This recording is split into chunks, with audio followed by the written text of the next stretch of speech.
Graça e paz, irmãos. Vamos a mais uma edição do nosso clube de leitura, onde compartilhamos o nosso aprendizado através das Sagradas Escrituras. Estamos estudando o livro de Gênesis e hoje vamos compartilhar a leitura que foi feita em Gênesis nos capítulos 6 ao capítulo 8, né?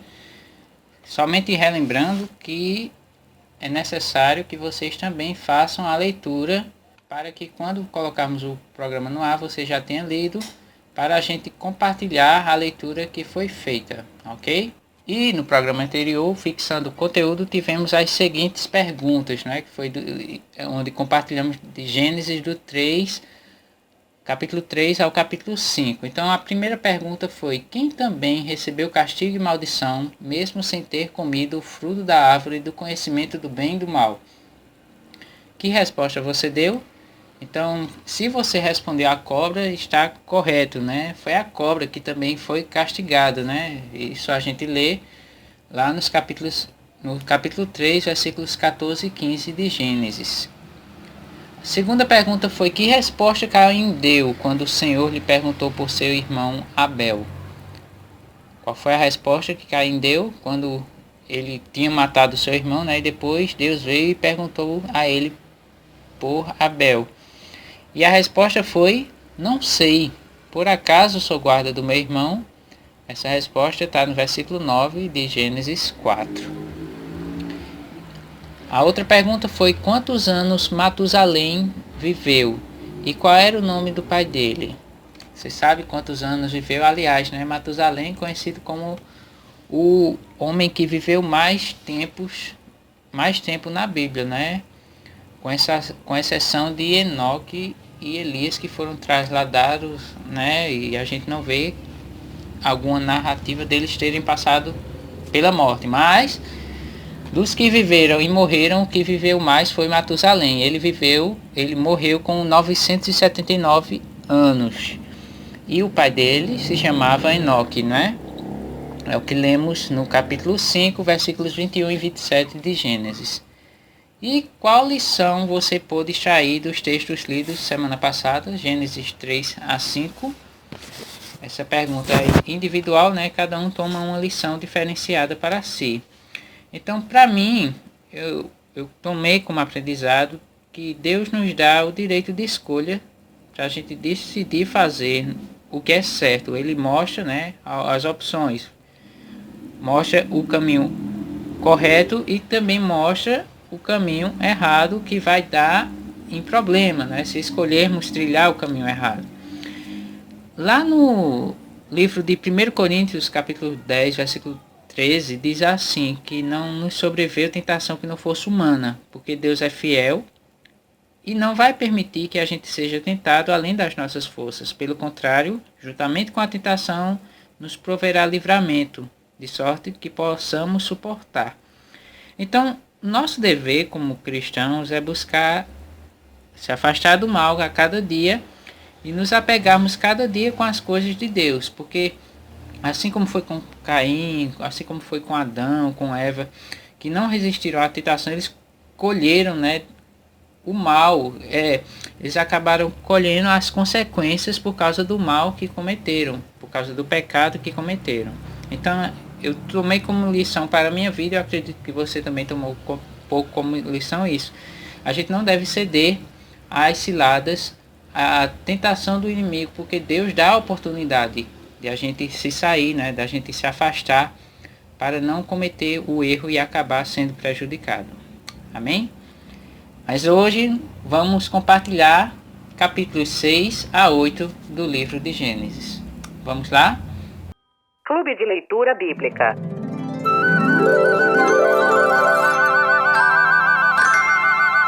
Aprendizado compartilhado por meio das Sagradas Escrituras.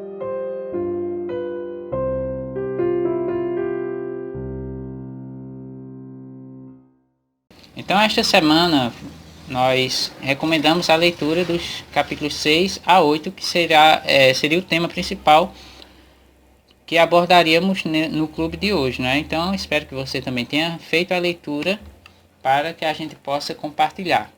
Então, os versículos-chave para o estudo de hoje encontram-se no capítulo 6, versículos 5 e 7, que diz: Quando o Senhor viu que as pessoas eram muito más e que sempre estavam pensando em fazer coisas erradas, ficou muito triste por haver feito os seres humanos. O Senhor ficou tão triste e com o coração tão pesado que disse: Vou fazer desaparecer da terra essa gente que criei, e também todos os animais, os seres que se arrastam pelo chão e as aves, pois estou muito triste porque os criei. Em Gênesis 6, nós vemos que, à medida que a população cresce, a maldade vai se evidenciando entre os habitantes da terra. Então o Senhor Deus fala com Noé para fazer uma barca para que ele, sua família e os animais escapem da destruição que virá por meio do dilúvio. No capítulo 7, Deus manda o dilúvio e destrói todos os seres viventes da terra, exceto Noé e sua família, que estavam com os animais na arca. Deus se lembra então de Noé e no capítulo 8 lemos sobre o fim do dilúvio, quando as águas finalmente baixaram e Noé pôde então sair da barca com sua família. É o que vemos do versículo 1 ao versículo 19. E após todos saírem, Noé constrói um altar em adoração ao Senhor. Então, lendo aqui no capítulo 6, nós vemos que depois do pecado de Adão, houve uma certa decadência na raça humana. Deus viu que a perversidade tinha aumentado na terra e a inclinação das pessoas era só praticar o mal. Deus então, com muita tristeza, resolve dar um basta e castigar a humanidade. Aqui no versículo 6 nós lemos que ele ficou muito triste por haver feito os seres humanos. Então, por causa disso, ele resolve exercer esse castigo. Mas tem Noé, que foi considerado como justo e íntegro entre o povo de sua época. Por quê? Porque Noé andava com Deus. Mas os demais habitantes infelizmente se corromperam e não se importavam com Deus. O mundo em si encheu-se completamente de pecado. Então Deus decide fazer algo, que iria impactar toda a humanidade. O castigo consequente do pecado que estava sendo cometido iria atingir também os animais, pois por causa do crescimento constante do pecado, todos seriam destruídos. Mas Deus ordena a Noé que construa uma arca para que ele e sua família se salvem, assim como um casal de animais de cada espécie, Então, não seriam todos os animais que iriam perecer, mas Deus ordena a Noé que separe um casal de cada espécie para poder preservar, Para que eles fossem preservados após o dilúvio. Noé não questiona nada, Não faz questionamento nenhum. Ele se mantém firme e começa então a construir a arca da mesma maneira que Deus tinha ordenado a ele. Eu deixo aí em destaque, o versículo 22 do capítulo 6, que diz: Noé fez tudo exatamente como Deus lhe tinha ordenado. No capítulo 7, nós vemos o início do dilúvio. Então, na semana do dilúvio, Deus alerta a Noé que entre logo na arca com sua família e com os animais, porque após 7 dias iria começar o dilúvio. É o que diz aqui no versículo 4, pois daqui a 7 dias vou fazer chover durante 40 dias e 40 noites. Assim vou acabar com todos os seres vivos que criei. Então o dilúvio inundaria toda a terra. E para que a família de Noé fosse preservada com vida, era necessário que eles estivessem todos na arca. E é isso que Noé faz. E juntamente com sua família e o casal de animais de cada espécie entram na arca. Em cumprimento à palavra do Senhor, o dilúvio chega. E aqui no versículo 17 diz que a chuva cai sem parar durante 40 dias e 40 noites. A gente vê aqui no versículo 17, o dilúvio durou 40 dias. A água subiu e levantou a barca e ela começou a boiar. Tudo que havia na terra morreu, todos os seres vivos foram exterminados, e só restaram Noé e os que estavam com ele na arca. Mesmo após a chuva, a terra continuou inundada por 150 dias, e só depois desse tempo foi que as águas começaram a baixar.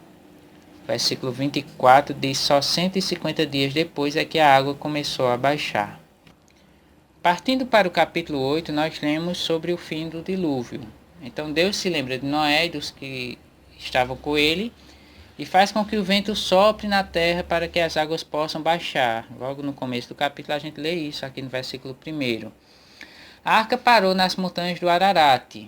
Alguns relatos bíblicos afirmam que a soma dos períodos nos quais se fala das águas subindo e descendo até que a superfície da terra fique totalmente seca novamente foram 371 dias. Então a soma total dos dias, desde quando Noé entrou até o dia que ele saiu da arca, foram 371 dias. Isso dá mais de um ano, não é verdade? A gente trazendo para nossos dias atuais, então a gente dá para imaginar que foi muito tempo chovendo mesmo. Então, após as águas baixarem totalmente e a terra ficar seca, Deus ordena que Noé saia da arca com sua família e com os animais.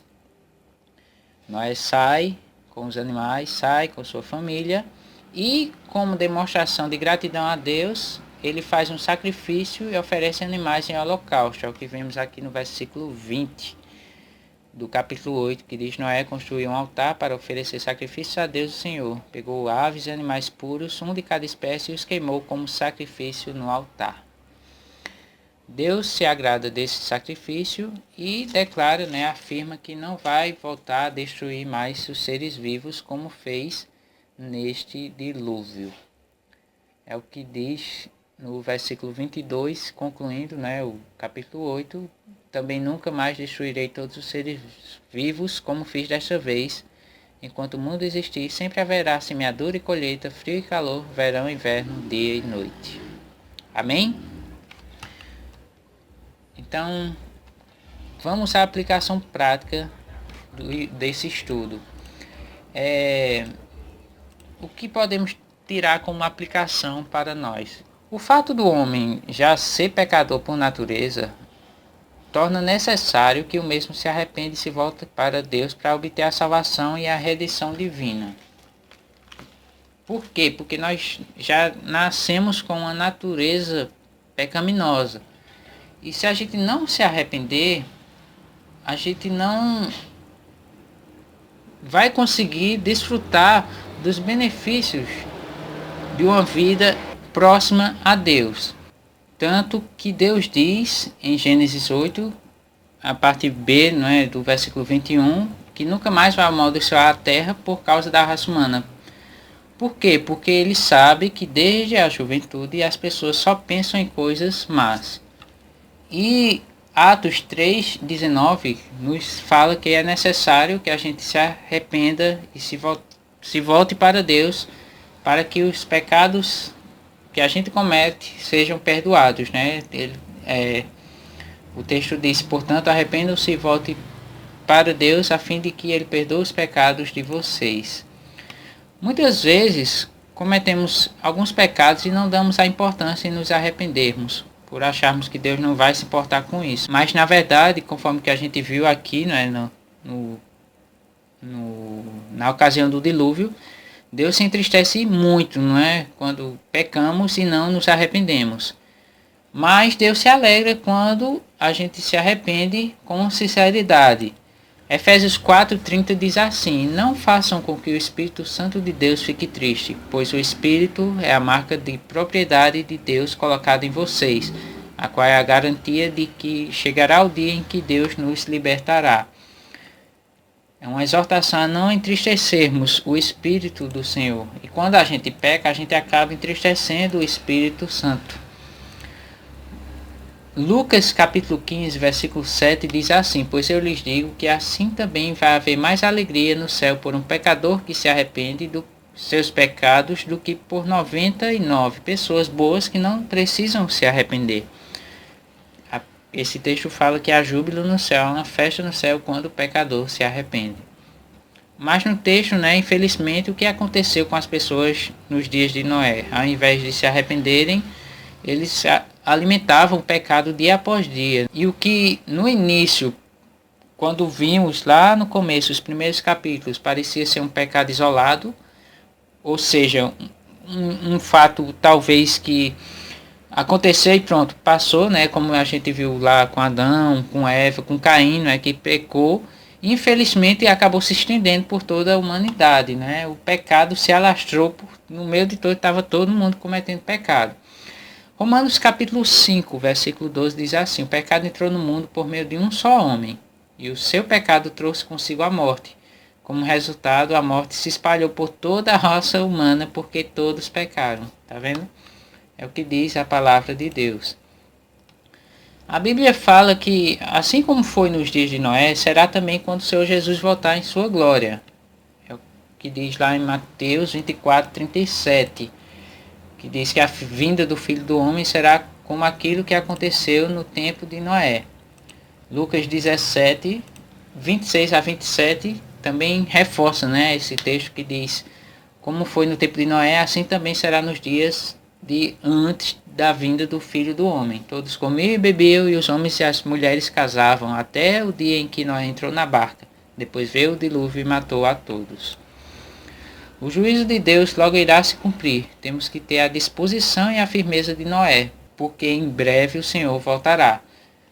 Então que possamos nos manter firmes na obra do Senhor, conforme lemos lá em 1 Coríntios 15, 58, não é? Que diz: portanto, queridos irmãos, continuem fortes e firmes, continuem ocupados no trabalho do Senhor, pois vocês sabem que todo o seu esforço nesse trabalho sempre traz proveito. Em outras versões diz que o trabalho, né, não é vão no Senhor, o trabalho que exercemos em prol da obra do Senhor. Amém? Que Deus possa aplicar essa palavra em nossos corações, cada dia mais que possamos aprender com a sua santa palavra. Vamos agora fixar o conteúdo, né? Vamos às perguntas dos textos estudados hoje, e você tem até a próxima semana para respondê-las e compartilhar conosco, ok? Então, primeira pergunta: por qual motivo Deus castigou a humanidade com o dilúvio? Vou repetir: por qual motivo Deus castigou a humanidade com o dilúvio? Você sabe? Então responda, né? Você pode deixar seu comentário na descrição, ou no aplicativo, ou no site, ou no nosso canal aqui no YouTube, para a gente compartilhar na próxima semana. Segunda pergunta: quais pessoas entraram na barca e por qual motivo elas se livraram do dilúvio? Você sabe quem foi que entrou na barca? Então você vai responder e vai dizer qual motivo que fez com que elas se livrassem do dilúvio. Terceira pergunta: de que maneira Noé soube que as águas do dilúvio já haviam baixado? Ele estava lá, né, trancado na arca, e como foi que ele soube que as águas já haviam baixado? Você vai responder também. E por último, que lições práticas você pôde extrair dos textos lidos essa semana?